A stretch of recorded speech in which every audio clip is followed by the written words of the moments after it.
সুপ্রিয় দর্শক, আসসালামু আলাইকুম। সবাইকে স্বাগত জানাচ্ছি আজকের গুরুত্বপূর্ণ সংবাদে। প্রথমে জানিয়ে দিচ্ছি সংবাদ শিরোনাম, পরে বিস্তারিত।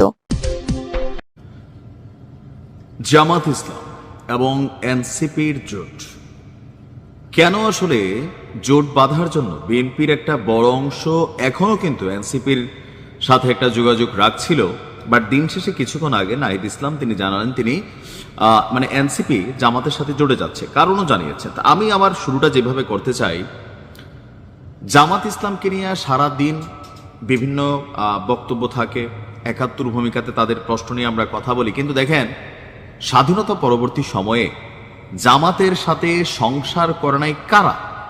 আওয়ামী লীগ সংসার করছে না? করছে। কিন্তু বিএনপি দীর্ঘদিন সংসার করছে, দীর্ঘদিন। এখন এই যে স্বাধীনতা পরবর্তী সময়ে জামাতের রাজনীতিতে আওয়ামী লীগের সাপোর্টিং ভূমিকা অথবা আওয়ামী লীগকে জামাতের সাপোর্টিং ভূমিকা, তখন কিন্তু এত প্রশ্ন ওঠে নাই।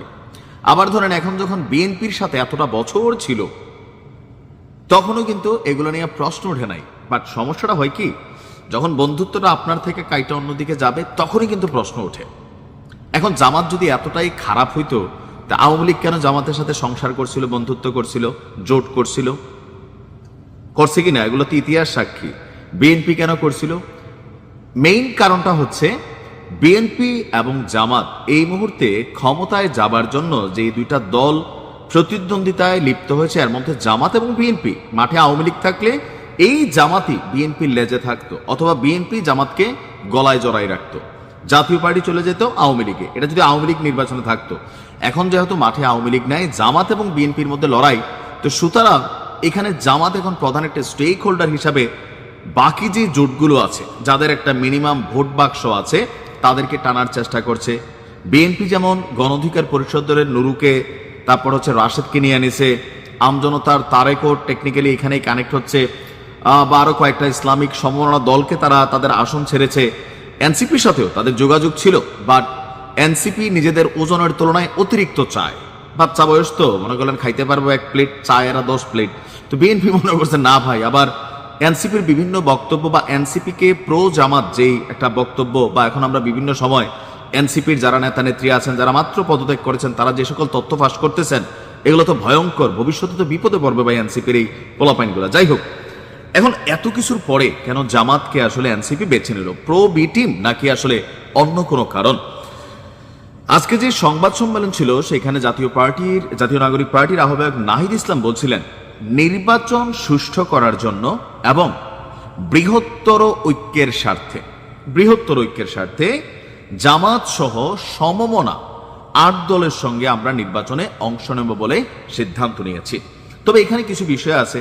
আমরা যতটুকু তথ্যসূত্র জানি, জামাত তাদের প্রত্যেক আসনে এমপিদের পিছনে 1.5 কোটি টাকা খরচ করবে। কত টাকা? 1.5 কোটি টাকা।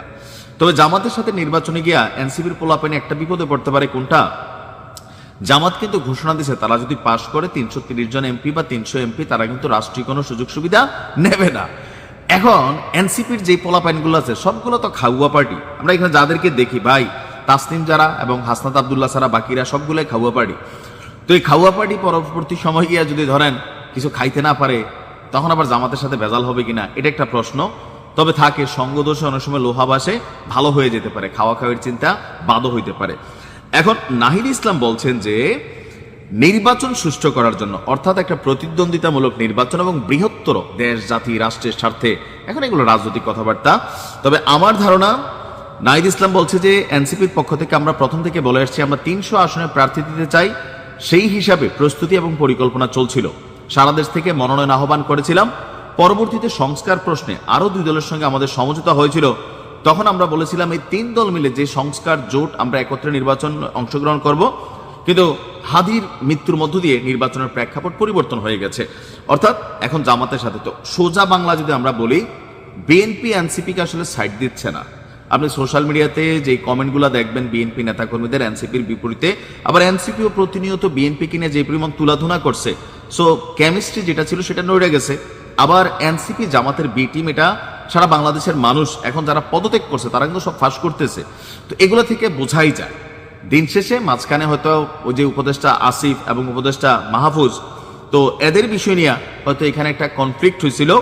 বাট দিন শেষে জামাতের সাথে এনসিপি আসন ভাগাভাগি বলেন বা ভবিষ্যতে নিজেদের রাজনৈতিক ব্যাকগ্রাউন্ড বলেন বা একটু কথা বললে দাম পাবে বলেন, এতটুকু জামাতের সাথে এনসিপি এখন কমফোর্ট ফিল করতেছে। এই কারণে আসলে তারা জামাতে যোগ দিছে।